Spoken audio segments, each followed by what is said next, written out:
Semua orang di dalam kehidupan dunia itu pernah atau bahkan sering merasakan lelah.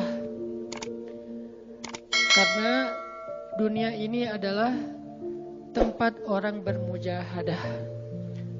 Semuanya diraih dengan mujahadah. Gak ada yang didapatkan di dunia ini dengan cara yang mudah. Karena tabiat dari dunia itu adalah tempat bersusah payah.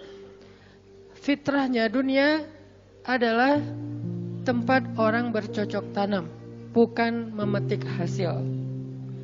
Yang namanya bercocok tanam, kalau kita melihat pada kehidupan para petani atau para pekerja di ladang, di sawah, di kebun, maka kita akan melihat akan melihat kelelahan, keletihan, dan kesusah payahan yang luar biasa. Itulah tabiat dunia. Berbeda dengan tabiat di surga. Di surga itu semuanya akan didapatkan dengan cara yang mudah. Bahkan sebagian riwayat mengatakan seorang perempuan di surga apabila inginkan seorang anak, maka Allah Subhanahu wa taala akan memberikan anak kepadanya saat itu juga tanpa harus bersusah payah mengandung selama 9 bulan. Saat ini pengen punya anak dengan spesifikasi tertentu, maka saat ini juga dia akan diberikan anak bayi tanpa harus mengandung 9 bulan lamanya. Tanpa harus susah-susah menyusui. Allah akan datangkan untuk dia bayi yang dia sukai, kemudian Allah datangkan orang-orang yang akan pelayan-pelayan yang akan merawat dan membesarkan bayi itu untuk dia. Karena di sana dia adalah seorang ratu yang tidak perlu lagi bersusah payah. Di surga itu ketika seseorang menginginkan makanan, maka Allah Subhanahu wa taala mendatangkan untuknya makanan dengan cara yang sangat mudah. Bahkan ketika dia menginginkan buah-buahan, maka pohon itu akan menunduk untuknya sehingga dia bisa memetik buahnya tanpa harus bangun dari tempat duduknya jika dia menginginkan itu. Tetapi kalau dia menginginkan sesuatu yang lebih, misalnya dia ingin berjalan-jalan di kebun-kebun di antara banyak kebun surga, lalu dia ingin merasakan memetik pohon sendiri sambil membawa keranjang-keranjang yang indah, maka Allah juga akan memperkenankan keinginannya. Kaifa yasha, sebagaimana yang dia inginkan. Berbeda dengan dunia.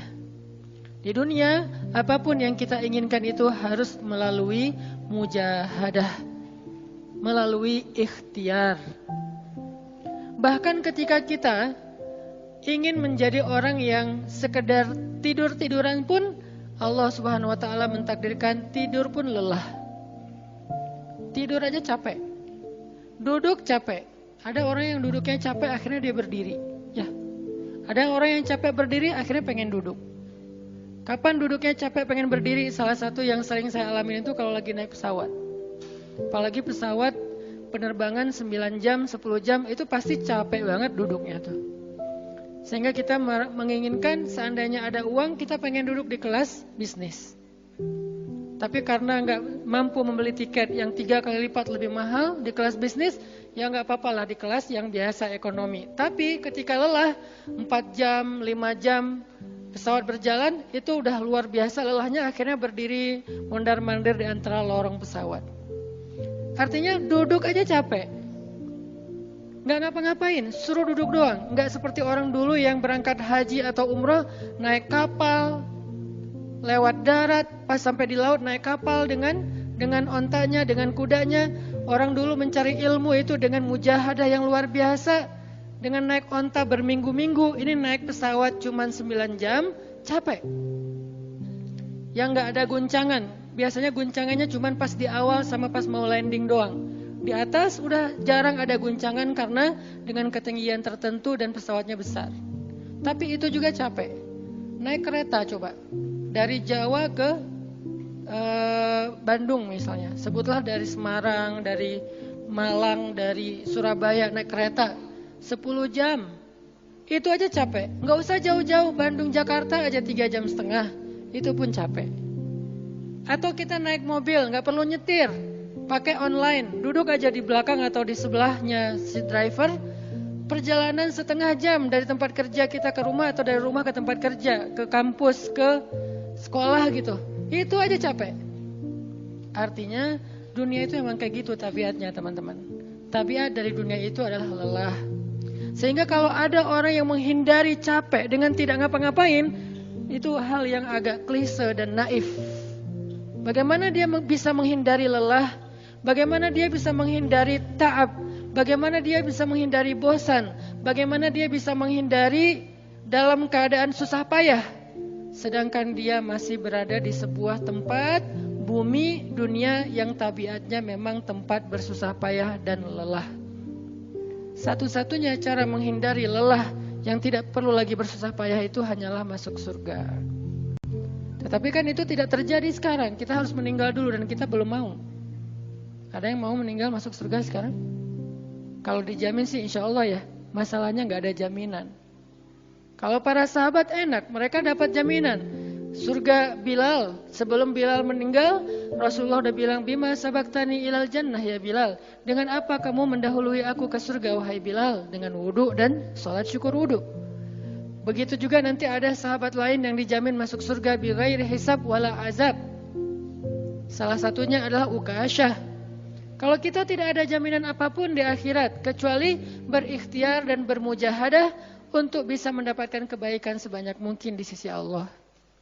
Sehingga alangkah naifnya seseorang yang menghindar dari ta'ab, walham, walgham. Dia berusaha menghindar dari lelah, menghindar dari susah payahnya kehidupan, menghindar dari beban-beban hidup. Itu gak bisa dilakukan karena kita masih berada di dunia.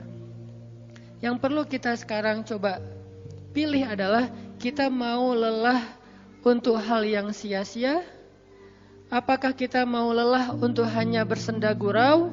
Apakah kita mau lelah hanya untuk hal yang tidak ngapa-ngapain? Atau justru lelah kita itu untuk sesuatu yang mudah-mudahan beribadah kepada Allah? Makanya disebut dengan lelahnya menjadi lillah. Karena dua-duanya lelah. Ada orang yang pergi ke masjid lelah, capek pergi ke masjid. Tapi ada juga orang yang berbuat dosa, itu juga lelah. Memangnya kalau kita beribadah lelah terus berbuat dosa gak lelah? Banyak orang yang berbuat dosa lelah dan kita pernah merasakan kehidupan seperti itu. Sehari, 2 hari, sebulan, setahun, 2 tahun. Sampai kita benar-benar merasakan lelah banget dengan dosa. Di malam hari berbuat dosa, lelah. Akhirnya tidur sepanjang siang. Di siang hari berbuat dosa, lelah. Akhirnya tidur sepanjang malam. Lelah sama lelahnya. Antara orang yang beribadah dengan orang yang bermaksiat itu sama lelahnya. Bedanya apa? Yang satu, lelahnya akan diganjar, dibalas oleh Allah dengan kebaikan dunia dan akhirat. Yang satu lagi, lelahnya hanya akan disudahi dengan penyesalan. Sama-sama lelah. Bedanya, lelah yang pertama mungkin baru dirasakan hasilnya setelah itu. Lelah yang kedua seolah-olah bisa langsung dirasakan kesenangannya, tetapi kesudahannya adalah penyesalan. Makanya pada malam ini kita ingin merenungkan beberapa nasihat baik dari Al-Quran maupun hadis tentang bagaimana kita menjadi orang yang setiap hari tetap lelah, tetap banyak beban, tetapi beban itu mudah-mudahan menjadikan kita mendapatkan banyak kebaikan di sisi Allah. Makanya Nabi SAW bersabda dalam hadis riwayat Bukhari dan Muslim, An-nasu ka'ibili mi'ah, la takadu tajidu fiha rahilatan. Manusia itu seperti 100 ekor onta. Manusia ka'ibili mi'ah, seperti 100 ekor onta. Yang harganya murah 50 juta, yang hidupnya untuk disembelih pada akhirnya nahar, disembelih. Onta itu kan kalau disembelih sambil dia berdiri ya. Kalau ayam, bebek disembelih sambil dipegangin atau diangkat. Kalau kambing dan sapi dibaringkan. Kalau onta disembelih itu sambil diberdirikan. Dia berdiri langsung disembelih. Itu onta. Artinya manusia ka'ibili mi'ah. Nabi itu menggambarkan onta karena onta ini punya banyak macam. Mungkin di Arab gak ada ayam yang bermacam-macam. Akhirnya pakai bahasanya onta. Kalau di kita mungkin ada ayam potong, ada ayam kampung, dan segala macam. Ada ayam jago. Kalau bebek ada mentok, ada apa? Bebek yang biasa. macam-macam kan. Di Arab mungkin gak terlalu banyak variannya dan gak terlalu akrab dengan kehidupan sehari-hari mereka. Yang akrab itu kambing, kuda, keledai, onta. Akhirnya Nabi mengatakan, an-nasu ka'ibili mi'ah. Nabi seolah-olah mengambil sebuah perumpamaan. Dan perumpamaan ini bisa kita ganti dengan culture yang berbeda di setiap negara. Tetapi perumpamaan yang paling baik itu adalah onta. An-nasu ka'ibili mi'ah. Manusia itu seperti 100 ekor onta ibil. Onta potong. Yang hidupnya hanya untuk disembelih oleh tuannya, kemudian dagingnya dimakan atau dijual. Kenapa bisa begitu murahnya? Cuman 50 juta, 40 juta dan berakhir dengan disembelih? Karena onta ini hidupnya tidak istimewa. Dia hidup hanya untuk makan, minum, tidur, dan berkembang biak. Cuman itu misi dari kehidupan dia. Makan, minum, tidur, berkembang biak. Udah itu doang. Setiap hari kerjanya makan aja. Lihat hewan ternak ngapain? Merumput aja setiap hari. Gak ada hewan ternak yang tiba-tiba dia lagi ngapain? Lagi sholat. Gak ada. Hewan ternak misalnya lagi ngebantuin tetangga. Gak ada. Hewan ternak lagi menjenguk yang sakit. Gak ada. Hewan ternak yang lagi menyelesaikan hajat saudaranya. Hewan ternak yang lagi dengerin curhat. Gak ada. Kenapa? Karena tugas misi kehidupan mereka itu cuma diciptakan untuk makan, minum, tidur, berkembang biak. Udah. Ini namanya kalau di antara onta namanya ibil. Yang hidupnya itu sesederhana itu. Nggak ada yang rumit, nggak ada yang terlalu berlebihan. Dan an-nasu, manusia secara umum mirip dengan ibil. An-nasu ka'ibili mi'ah. Jadi kalau kita bandingkan dari 100 orang itu hampir semuanya seperti ibil. Misi hidupnya itu hanya untuk dirinya. Gimana caranya biar bisa makan, gimana caranya biar bisa istirahat dengan nyenyak, tidur, gimana caranya biar punya keluarga, berkembang biak, punya keturunan, dan kemudian dengan keluarganya dia punya family time, kapan liburan, makan di rumah, jalan, segala macam. Cuman itu misi dari kehidupannya. Sehingga Nabi menyebut mereka yang misi kehidupannya hanya dirinya dan keluarganya, ka'ibili mi'ah, seperti 100 ekor onta. Kurang istimewa. Orang yang hidupnya hanya untuk dirinya dan keluarganya itu kurang istimewa. Sehingga disebut dengan ibili mi'ah, 100 ekor onta. Tapi enggak hina, tidak rendah, tidak mungkin melenceng, sesat segala macam, enggak. Dia tetap tidak haram, tidak najis. Nabi tidak mengumpamakan manusia seperti seekor anjing, seperti seekor babi, enggak. Karena itu najis, haram dan seterusnya.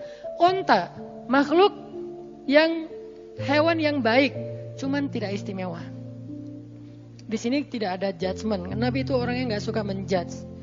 Nabi enggak mengatakan manusia ini semuanya misalnya dengan kalimat celaan, keledai, enggak. Manusia ini misalnya hewan yang najis, enggak. Nabi mengatakan an-nasu ka'ibili mi'ah, manusia itu seperti 100 ekor onta. La takadu tajidu fiha rahilatan. Hampir-hampir di dalam 100 ekor onta itu kamu enggak mendapati satu pun onta yang dikenal dengan nama rohilatan. Rohilah itu dari kata rihlah. Rihlah itu udah jadi bahasa Indonesia, rihlah. Kemudian di Inggris-Inggriskan jadi traveling, trip, segala macam. Rohilah dari kata rihlah. Apa itu rohilah? Onta yang bertugas untuk membawa beban tuannya dalam perjalanan panjang, baik itu berdagang maupun berperang. Dia punya misi lain selain makan, minum, berkembang biak, terus dipotong. Enggak, misinya lebih keren. Apa? Membawa beban. Membawa beban tuannya. Itulah rahilah. Sehingga punggungnya adalah punggung yang berkah, karena di atas punggung itu ditaruhkan beban terus menerus oleh tuannya. Berangkat bebannya apa, pulangnya beban apa. Karena orang dulu kalau berangkat berniaga, berdagang ke luar negeri, itu tuh bukan berangkat bawa beban, pulang nggak bawa apa-apa karena udah diuangkan, enggak. Mereka barter konsep perdagangannya. Kalau berangkatnya bawa kain, pulangnya nanti bawa karpet. Berangkatnya bawa gandum, pulangnya nanti bawa sutra misalnya. Tetap aja ada beban karena mereka berangkat jual apa misalnya ke Syam dari Mekah ke Damaskus. Nanti pulangnya dari Damaskus ke Mekah bawa lagi barang-barang Damaskus yang bisa dijual di Mekah. Pas berangkat bawa barang Mekah yang bisa dijual di Damaskus, pas pulang membawa barang Damaskus yang bisa dijual di Mekah. Li'ilafi Quraisy إيلافهم رحلة الشتاء والصيف. Rihlah syita'i wassaif. Mereka melakukan rihlah pada musim dingin dan musim panas. Itulah ilafu Quraisy, kebiasaan orang-orang Quraisy. Ilafu Quraisy, kebiasaan tradisi orang Quraisy. Apa tradisinya? Berdagang di musim dingin dan di musim panas. Barang dagangannya beda-beda. Kalau musim dingin yang dibawa itu bahan-bahan jaket. Bahan-bahan untuk menghangatkan tubuh. Bahan-bahan yang kalaupun dia bawa makanan yang biasa dimakan di musim dingin yang menghangatkan tubuh. Kayak misalnya jenis bubur di Arab itu ada namanya adas. Dan itu disebutkan di dalam Al-Quran, di Al-Baqarah. Wa adasiha wa basaliha, ada adas, ada bawang. Adas itu salah satu makanan kesukaan orang Arab di musim dingin. Karena kalau makan adas kayak bubur gitu, dia badannya menjadi hangat. Jadi kayak menghangatkan tubuh gitu. Artinya syita'i was-saif, di musim dingin dan di musim panas, dua-duanya ada barang yang didagangkan. Dan itu adalah ilafu Quraisy, kebiasaan tradisi orang-orang Quraisy. Rihlah. Siapa yang akan dibawa rihlah? Apa yang akan membawa barang dagangan mereka ketika rihlah? Namanya onta rohilah. Onta yang mengangkut beban barang tuannya. Rohilatan. Sehingga onta ini adalah onta yang lebih kuat fisiknya. Onta ini onta yang lebih tangguh perjalanan walaupun mengalami badai. Onta ini onta yang lebih kuat ingatannya sehingga dia menghafal jalan yang dilaluinya. Walaupun terjadi badai dia nggak tersesat. Jarang onta rahilah tersesat. Biasanya yang tersesat itu ibil. Ibil kalau ditaruh di tengah padang pasir, terjadi badai, terus bekas jalannya ketutup dengan pasir, dia bingung. Itu ibil. Sehingga kalau kita baca cerita-cerita tentang orang yang tersesat di padang pasir, rata-rata istilahnya kalau nggak jamal ya ibil. Kalaupun ada onta rahilah yang tersesat, berarti badainya parah banget. Kalau ada hadis onta rahilah tersesat, berarti badainya parah banget. Artinya rahilah ini ingatannya kuat. Dia kalau lewat satu jalan, setahun kemudian lewat lagi dia masih hafal. Itu rahilatan. Dalam teknologi sekarang kita nyebutnya dengan map. Ada banyak platform aplikasi map digital yang membuat kita bisa menghafal jalan. Dan diupdate terus, jalan ini sekarang macet segala macam. Rahilatan punya kemampuan membaca jalan walaupun mungkin berbeda dengan teknologi sekarang. Itu namanya rahilatan. Ini kata Nabi, la takadu tajidu fiha rahilatan. Manusia itu seperti 100 ekor onta. Dan di antara 100 ekor onta itu, atau 100 orang itu, hampir kamu tidak mendapati satupun yang bernama rahilatan, yang mampu mengangkat beban lebih. Sehingga di sini Nabi SAW seolah-olah mengajarkan kita, memotivasi kita agar belajar menjadi rahilah. Manusia itu baru istimewa kalau dia menjadi rahilah, kalau dia mengangkut banyak beban, kalau dia menjadi orang yang paling banyak bermanfaat untuk orang lain. Makanya muncullah hadis, khairun nas anfa'uhum linnas, inna ahabban nasi ilallah anfa'uhum linnas. Dua riwayat hadis yang berbeda. Sebaik-baik manusia, kalau dalam analogi yang pertama, sebaik-baik onta adalah rahilatan. Bukan ibil, bukan naqah, bukan jamal. Sebaik-baik onta rahilatan.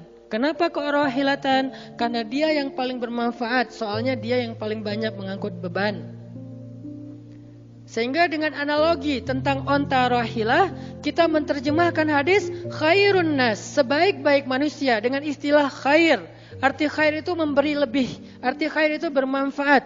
Khairun nas anfa'uhum linnas. sebaik-baik manusia yang paling bermanfaat untuk orang lain. Dalam riwayat yang lain, inna ahabban nasi ilallah, sesungguhnya orang yang paling dicintai Allah di antara manusia, anfa'uhum linnas, yang paling bermanfaat untuk orang lain. Itu yang paling dicintai Allah di antara manusia.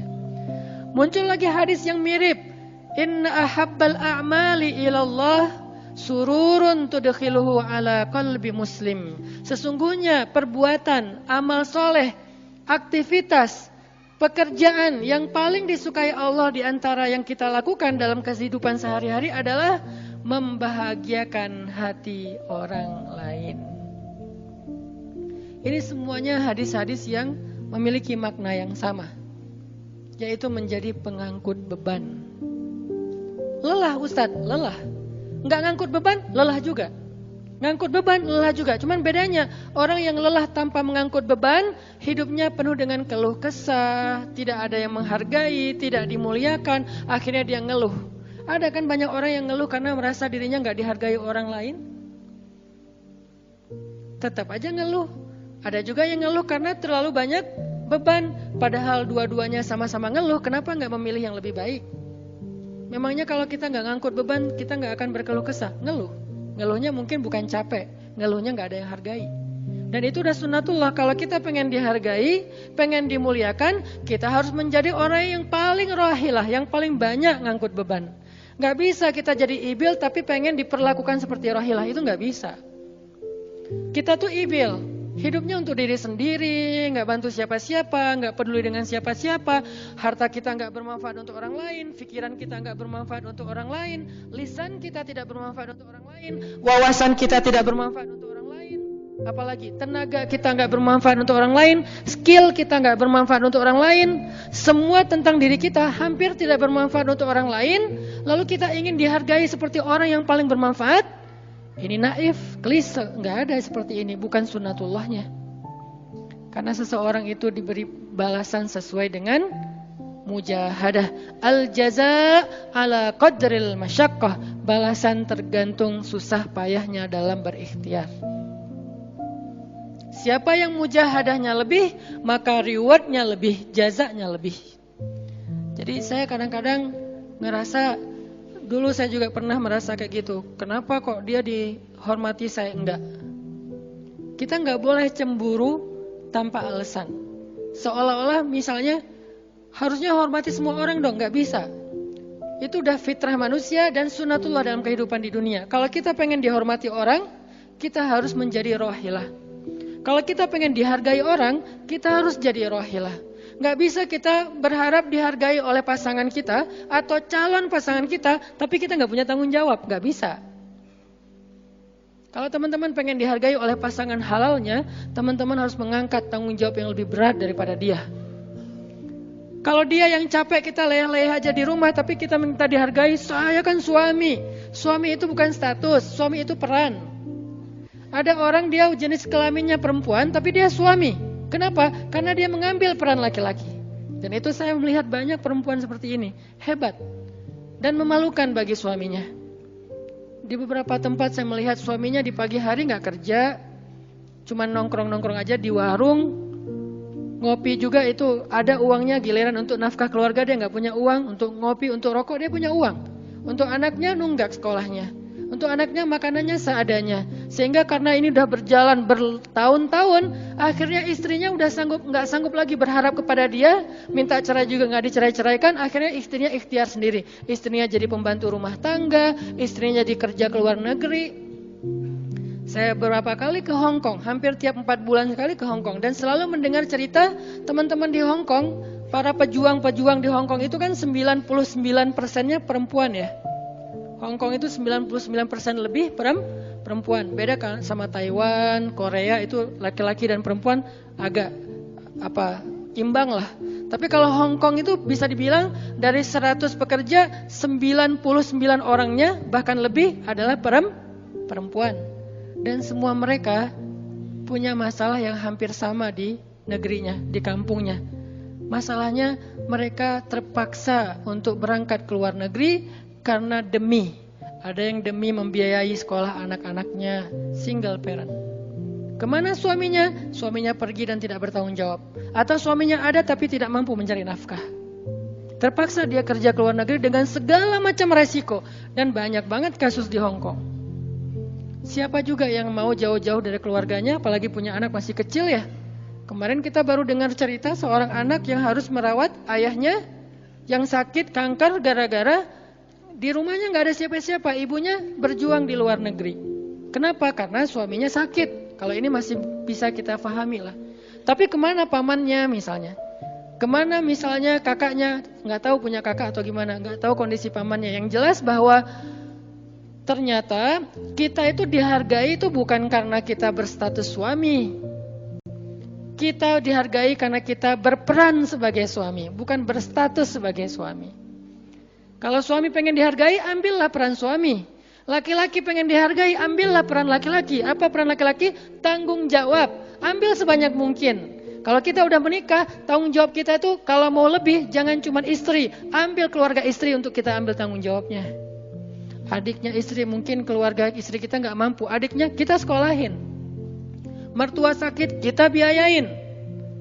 Nanti siapa lagi? Keluarga besarnya ada masalah, kita biayain, kita hutangin. Kalau misalnya kita nggak sanggup memberikan hadiah atau sedekah, ambil amanah, tanggung jawab itu ambil semampu kita.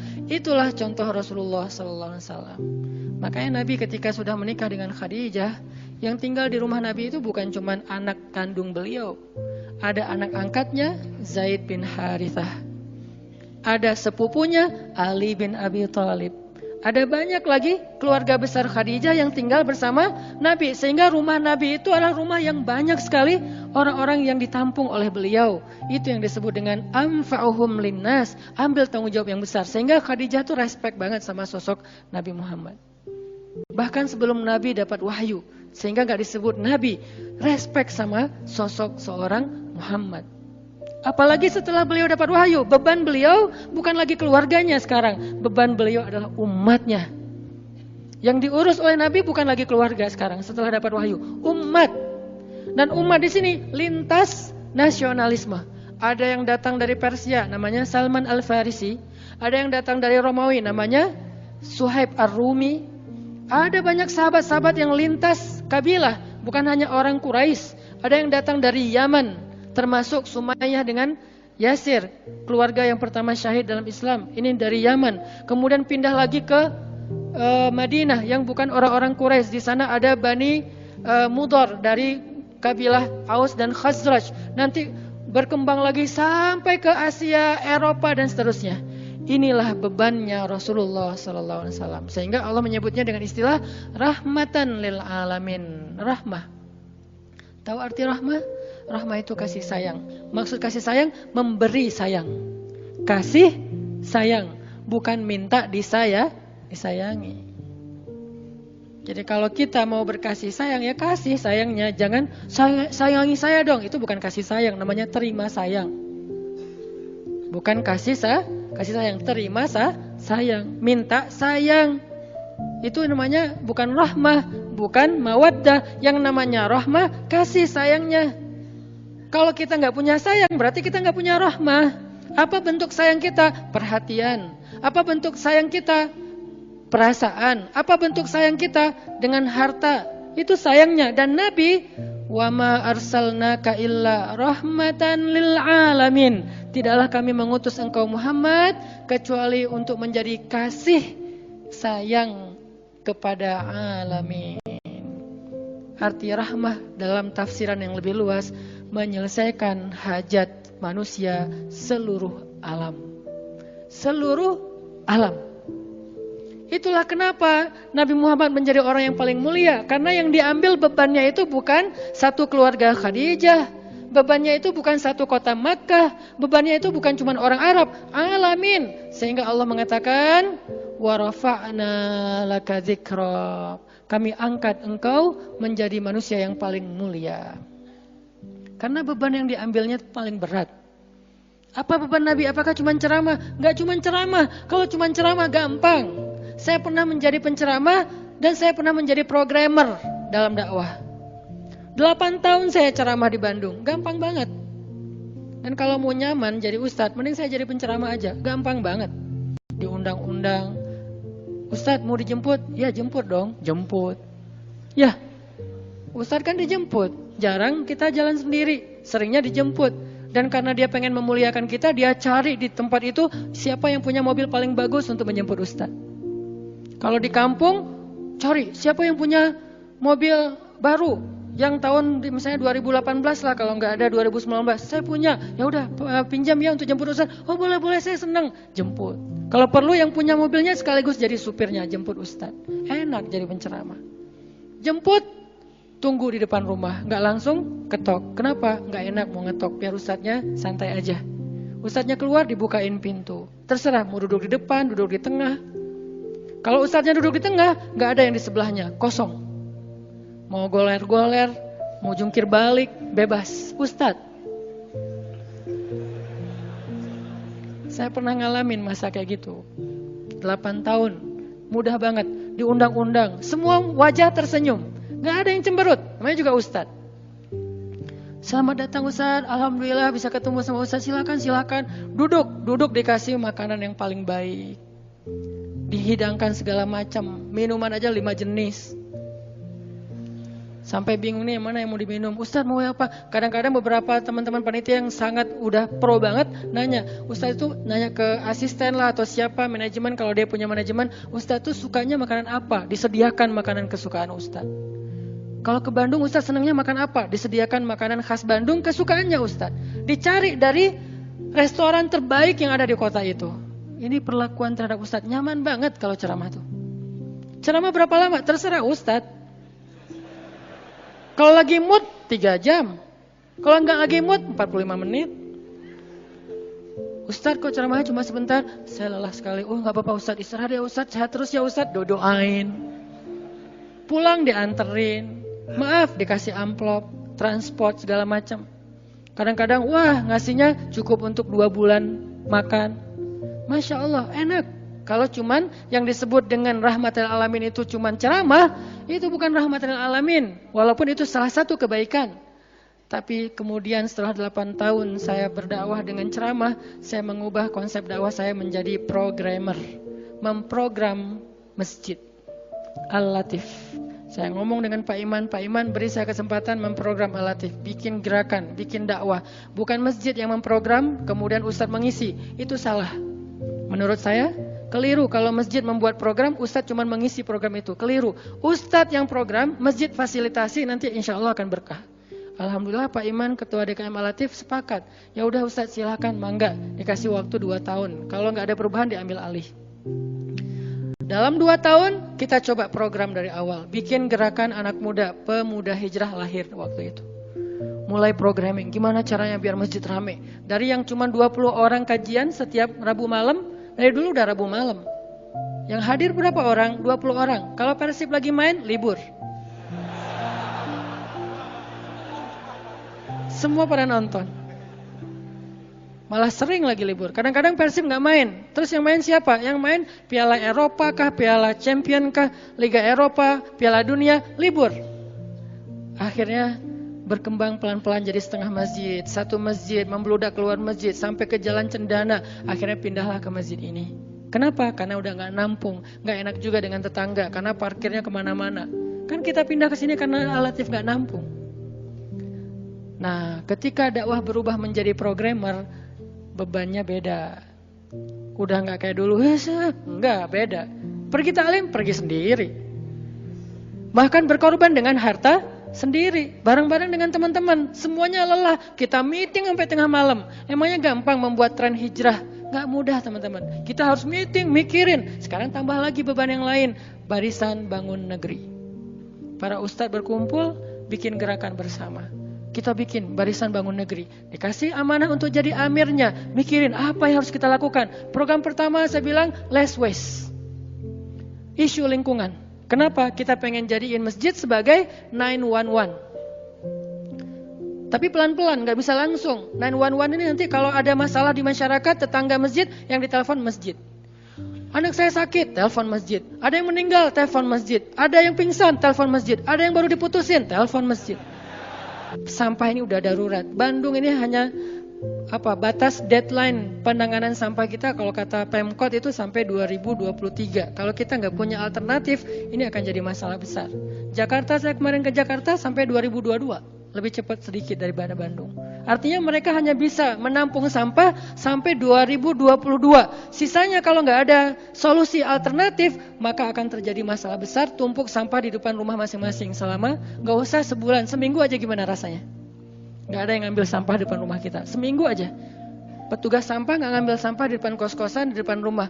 Sehari telat aja itu udah nggak enak. Apalagi seminggu, sebulan, setahun. Jadi gimana? 2022. Kota-kota besar rata-rata terancam dengan bom waktunya sampah.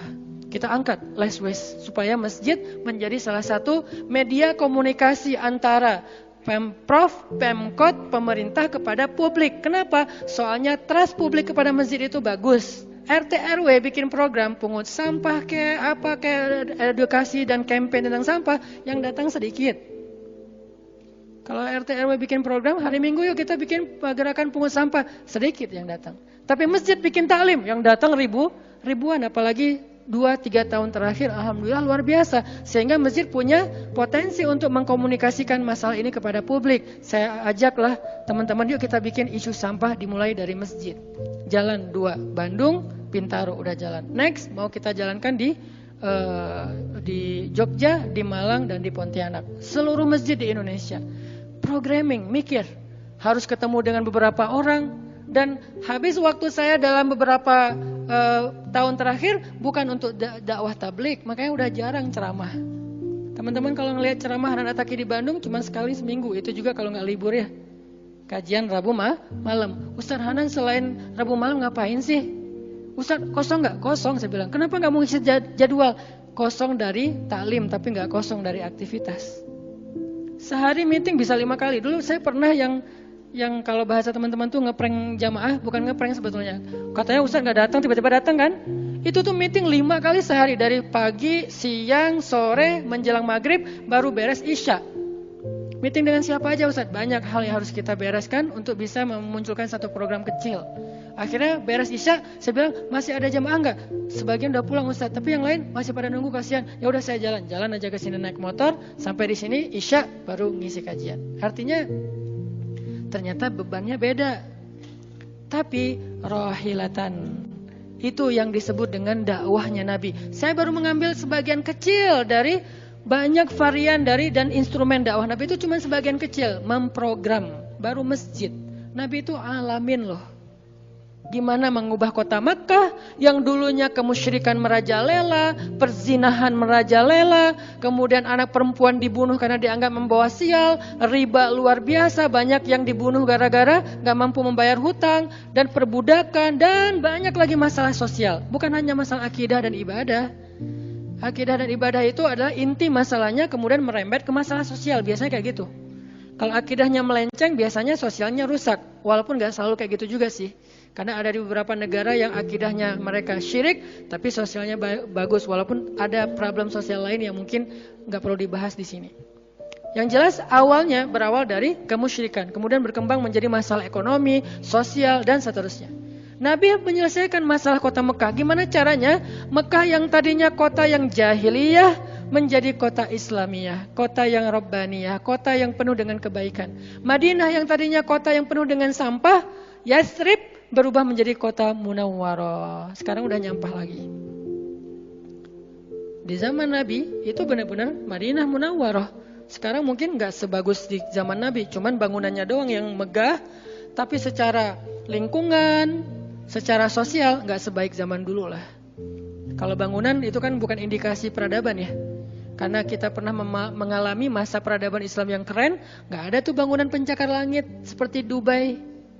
Kita di Dubai bangunan pencakar langit, tetapi secara peradaban ada masalah di Dubai, terutama masalah sosial. Di Arab Saudi, masalah lingkungannya luar biasa, salah satu penghasil sampah 10 besar di dunia. Kalau untuk masalah sampah organik, termasuk 5 besar di dunia. Artinya makan sering dibuang-buang. Makanya sampah organiknya paling banyak, waste-nya paling banyak. Itu yang diselesaikan oleh Nabi di kota Mekah dan Madinah. Kemudian berkembang di kota-kota lain sampai ke Irak, sampai ke Syam, sampai ke Mesir, sampai ke Eropa, sampai ke Turki, sampai ke Afrika, bahkan sampai ke Nusantara. Rahmatan lil alamin. Rahmah bukan cuma ceramah. Kalau ceramah, Nabi lebih jago dari siapapun. Orang siapapun yang berceramah itu kopas dari Nabi kan? Ada yang ceramah nggak kopas dari Nabi? Nggak ada. Kopas dari Nabi Musa enggak, kecuali diriwayatkan dari Nabi Muhammad, kemudian baru Nabi Muhammad meriwayatkan dari Nabi Isa dan Nabi Musa. Semuanya kopas, copy paste dari Rasulullah SAW. Artinya kalau mau ceramah, bahan Nabi itu banyak banget. Dan kalau Nabi mau ceramah, yang ngundang pasti banyak banget. Jadilah Nabi dai sejuta umat. Capek pasti setiap hari 5 kajian. Nabi lagi di mana? Lagi di Syam. Sampai 2 tahun ke depan jadwal ceramah penuh. Kalau Nabi mau kayak gitu. Tapi ternyata Nabi bukan cuma ceramah, memprogram umat. Ada yang masalah datang ke Nabi, ya Rasulullah, saya diceraikan oleh suami saya dengan bahasa kamu bagi saya seperti ibu saya, zihar. Nabi bingung nih, gimana nih zihar? Kok suaminya gitu banget sih sama dia? Ya udah, berarti kamu sudah diceraikan oleh suamimu. Sabar ya, dinasihati, disabar-sabarin sama Nabi. Dia pulang turun ayat surat Al-Mujadalah tentang bab zihar. Ada lagi yang datang rame, dia yang salah, saya yang salah, dia yang salah. Akhirnya didamaikan sama Nabi. Nabi mau takbir nih, pergi ke masjid mau sholat berjamaah, mau takbir. Ya Rasulullah, di Bani Salamah ada masalah, mereka hampir berperang, nggak jadi takbir, pergi ke Bani Salamah menyelesaikan hajat mereka. Datang-datang jamaah udah sholat, Nabi sholat yang jamaah yang kedua. Artinya rahmah, ngambil beban umat. Belum lagi nanti beban umat yang tertindas di antara Bani Israel, di luar negeri, di Yaman, di Syam. Yang Nabi mengutus para sahabat untuk menyelesaikan hajat-hajat mereka. Makanya Nabi mengatakan, siapa yang datang kepada saudaranya untuk menghilangkan masalahnya, maka Allah akan menghilangkan masalah orang ini nanti di akhirat. Makanya beban Nabi itu berat banget teman-teman. Kalau kita baca sirah Nabi, luar biasa. Nabi itu lelah banget. Sampai para sahabat meriwayatkan Nabi itu dulu sebelum dapat wahyu, beliau seger gitu. Setelah dapat wahyu tetap ganteng, tetap keren, karena memang aslinya udah dari sononya keren ya. Cuman udah ada guratan lelahnya tuh terasa di wajah beliau. Lelah banget. Sampai Nabi itu pernah sampai Allah bilang gini, "Fala'allaka bakhi'un nafsaka 'ala atharihim." Hampir saja engkau mencelakai dirimu gara-gara mereka. Apa maksudnya? Kok Nabi hampir mencelakai dirinya gara-gara mereka, itu maksudnya apa? Saking terbebannya Nabi dengan kondisi umat, hampir-hampir Nabi itu sakit keras, hampir-hampir Nabi itu binasa, celaka, meninggal demi mikirin nasib umat. Kayak gitu banget coba. Itu namanya rohilatan. Kita belum sanggup untuk memikul beban umat sedunia. Makanya minimal kalau kita nggak ngambil beban umat sedunia dengan tangan kita, minimal dengan pikiran kita aja. Kita mikir nggak sih nasib Palestina? Atau kita masih nganggap bahwa itu beda negara? Kalau beda negara oke. Apakah kita memikirkan mereka karena kemanusiaan? Masa kita mau bilang mereka bukan manusia? Kan sama-sama manusia. Harusnya kita merasakan apa yang dia rasakan, karena kita sama-sama manusia, punya perasaan yang sama. Kalau kehilangan akan sedih, kalau melihat kezoliman juga nggak akan kuat, kalau dizolimi juga akan sakit. Kita mikir nggak tentang Palestina? Kita mikir nggak nasib Suriah? Kita mikir nggak nasib Rohingya? Kita mikir nggak nasib Yaman? Apakah gara-gara kita mikir tentang mereka lantas kita jadi radikal dan teroris? Sejak kapan kita memikirkan nasib orang yang tertindas tiba-tiba jadi radikal? Apakah orang yang tidak memikirkan orang lain hanya dirinya sendiri berarti orang yang baik? Justru makin banyak kita mikirin nasib mereka, kita makin rohilatan, walaupun belum sanggup menyelesaikan hajat mereka, mikir doang. Dengan kita lihat postingan yang terakhir di Idlib, bagaimana anak bayi kehilangan kakinya gara-gara kena bom dari tentara Rusia. Kita belum sanggup ngasih solusi sebagai pribadi maupun sebagai bangsa, belum sanggup. Pertama jaraknya jauh, kedua memang kita juga belum punya kemampuan untuk itu. Tapi kita berharap suatu saat Indonesia ini harus sanggup menyelesaikan masalah dunia. Kenapa? Kita ini punya potensi peradaban, bangsa yang besar. Masa kita mau jadi kerdil terus ngikutin bangsa lain? Kita ini bangsa besar, umat Islam terbesar di dunia. Dan orang Indonesia itu pinter-pinter, profesornya banyak, saintisnya banyak, orang kayanya banyak, keren Indonesia nih. Kenapa Indonesia yang keren kayak gini cuma ngurus diri sendiri aja nggak bisa? Harusnya ngurus dunia, bukan ngurus diri sendiri. Itulah Islam yang sebenarnya. Kita ngurus Rohingya, gimana caranya Rohingya punya tempat tinggal? Kita urus Suriah, kita urus Palestina. Lalu apakah kita memikirkan tetangga kita? Teman-teman lihat deh. Salah satu yang mungkin proyek kecil lah. Ini yang karena yang saya tahu, karena istri sendiri yang ngerjain. Lihat rumah teduh sahabat Iin. Setiap harinya ada yang meninggal dengan kanker ovarium yang gede banget, ada yang kanker yang dulu yang saya bawa Ustaz Abdul Somad keliling di Bandung tuh. Seorang anak muda yang udah meninggal, seminggu setelah Ustaz Abdul Somad mengunjungi dia, Rian namanya, meninggal dunia. Alhamdulillah dia sempat ketemu dengan Ustaz Abdul Somad, sempat dinasehati, mudah-mudahan di akhir hayatnya dia setelah dapat nasihat dari UAS, dia jadi sabar, jadi balik lagi ke Allah sehingga husnul khatimah. Datang kita, ketemu dengan Rian, habis ininya. Gara-gara apa? Gara-gara pernah kecelakaan di laut, terus jadi kayak kanker kulit, luar biasa. Itu parah banget. Dan itu enggak satu kasus, banyak. Di Jawa Barat aja udah banyak banget, apalagi Indonesia. Apakah kita mau mengambil beban itu? Atau kita bahkan melihat juga enggak mau karena ngerasa enggak kuat, enggak berani. Terus kapan kita kuatnya? Kalau kita enggak kuat, namanya bukan rohilah. Yang namanya rohilah itu harus kuat. Dikuat-kuatin kalaupun enggak kuat. Sudah seberat apa beban yang kita ambil?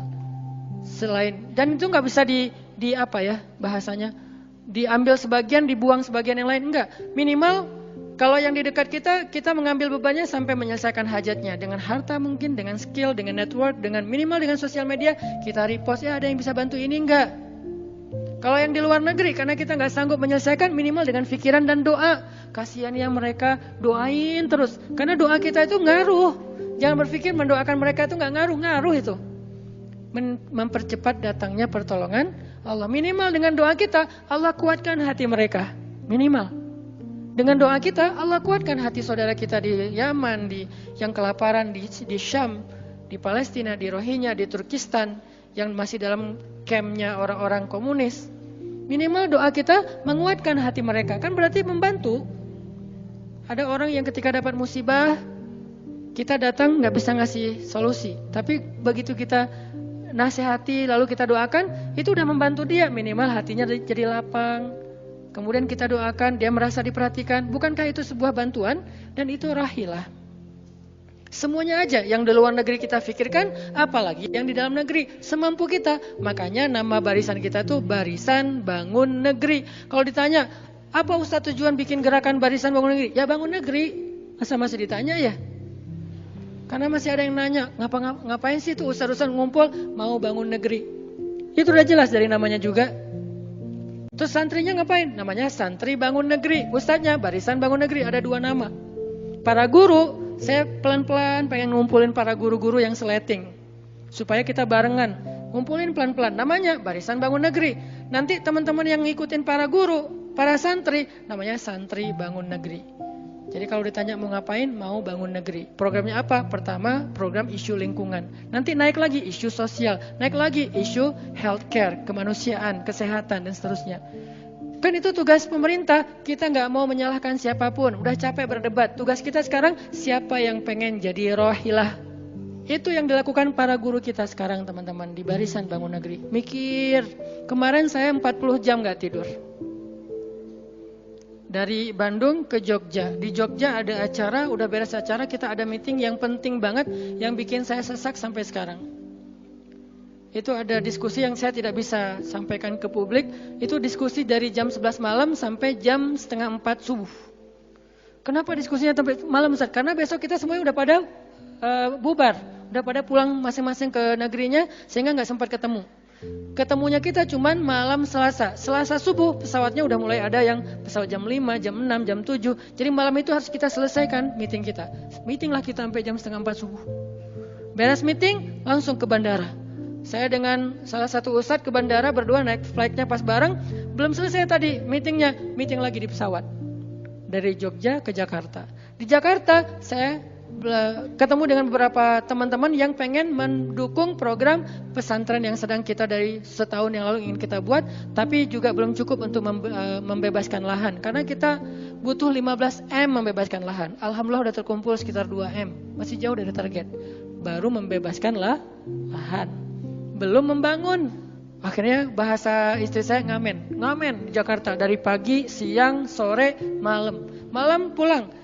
Di kereta juga diskusi lagi sama istri karena ada beberapa program yang harus kita bereskan. Sampai rumah jam 12 malam. Jadi 1 hari setengah.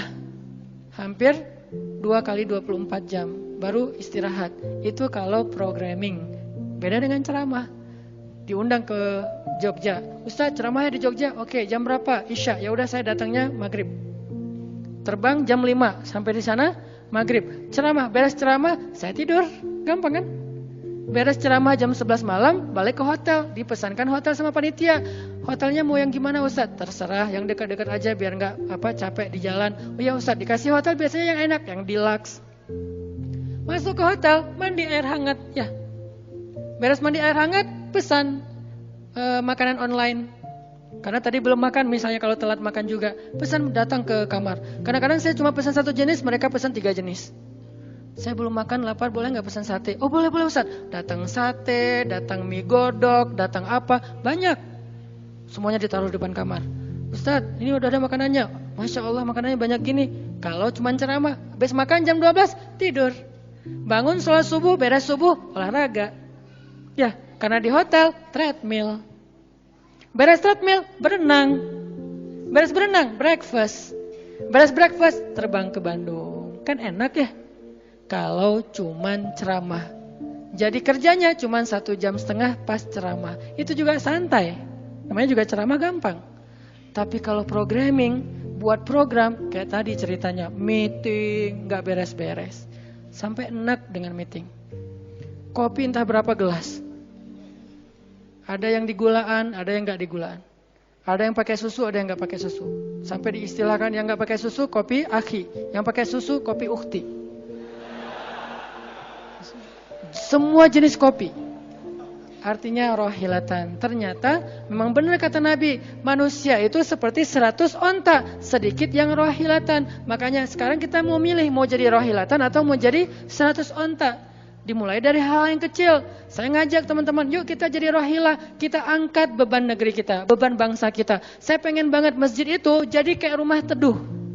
Sekarang yang menjalankan pasien kanker kurang mampu se-Jawa Barat, salah satunya rumah teduh itu. Yang sekarang ada 15 rumah dengan sekitar 300 pasien. Yang setiap kali operasi itu 40 juta. Karena kalau pakai BPJS antrinya setahun. Sehingga harus pakai jalur normal. Dan beberapa di antara mereka belum sanggup untuk membayar cicilan BPJS sehingga nunggak gak bisa pakai. Kita selesaikan. Harusnya itu dilakukannya oleh masjid. Kenapa? Karena potensi zakat, infak, sedekah, kenceleng masjid gede. Jangan cuma dipakai buat renov. Jangan cuma dipakai buat pengumuman hari Jumat. Kenceleng minggu ini 300 juta. 300 juta di sebelah masjid ada orang lapar. Berarti ngapain 300 juta teh? Harusnya 300 juta itu kenceleng minggu ini. Harusnya 300 juta. Tapi tinggal 10 juta. Kenapa? Beban umat diangkat semua sama masjid. Itu cita-cita kita, pengennya masjid itu menjadi, makanya ada hashtag masjid peradaban. Apa masjid peradaban? Masjid rohilah, masjid yang mengangkat beban umat, bukan cuma membuat program jihad, pengajian hari Ahad. Udah lewat lah masa kayak gitu-gitu, udah gak keren. Ini saya tantang masjid-masjid yang ada di Indonesia, jangan hanya fokus dengan taklim. Taklim itu udah banyak dan mudah melakukannya, kurang challenging. Coba masjid mikirin masalah sekitarnya, satu masjid mikirin satu RW kalau masjidnya kecil. Kalau masjidnya masjid kecamatan, mikirin satu kecamatan. Kalau udah beres dengan kecamatannya, gak ada lagi masalah, pergi ke kecamatan sebelah. Kolaborasi dengan masjid kecamatan sebelah, yuk selesaikan masalahnya. Bisa banget kalau masjid mau. Tapi serahkan programnya ke ustadz yang ngerti harokah, yang ngerti pergerakan.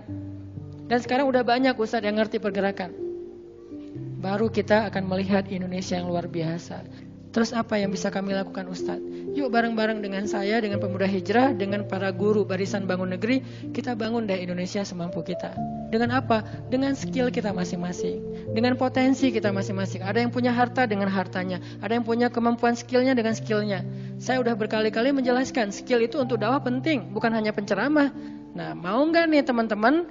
Yuk kita bangun Indonesia. Sekarang kita mikirin apa yang bisa kita lakukan untuk Indonesia, masing-masing dengan potensi kita. Karena kita anak masjid, anak masjid. Karena kita banyak sering ke masjid, ya udah kita bangun Indonesia dengan cara masjid. Dan ternyata cara masjid itu bukan cuma Allahu Akbar dan Subhanallah, Salam, enggak. Yang dibicarain di masjid itu bukan cuma juz-juz Al-Quran, tapi masalah umat. Karena Nabi membicarakan masalah umat itu di Masjid Nabawi. Yang kita pengen ke sana, berharap banget bisa umroh. Apakah di Masjid Nabawi itu cuma ada raudhah kemudian orang berdoa, egois banget pengen masuk surga sendiri? Enggak.